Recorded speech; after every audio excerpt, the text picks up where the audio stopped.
anyway, in 2005, so I became friends with Serj Tankian completely separately. We met a couple decades ago. I got I my was System of a working at Down a, t-shirt on right now. I know. I love that did you plan that?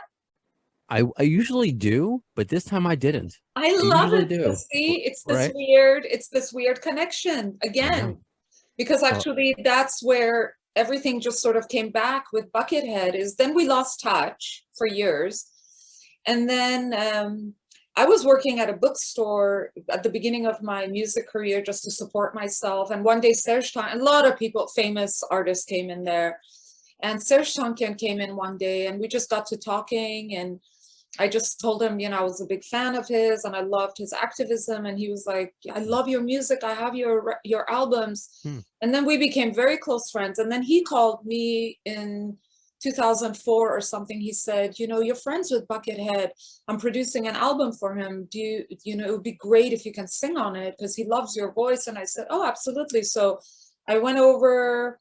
We got together with Buckethead, Serj and I. We met at Serj's house and we just hung out one evening and just kind of reconnecting after a long time. And then Buckethead sent me that track and I was just blown away. It's called Coma. It's from Enter the Chicken. mm-hmm. And I just went over to Serj's studio one day and I think we recorded that in less than an hour. Oh, wow.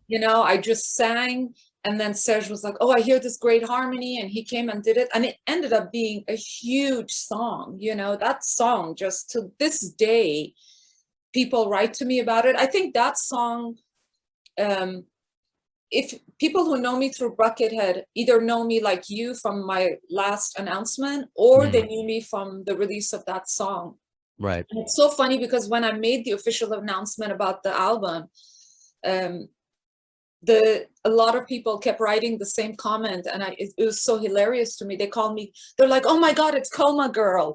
So that's become my, I was like, you know what, I'm gonna own this title, Coma Girl. They're like, it's Coma Girl.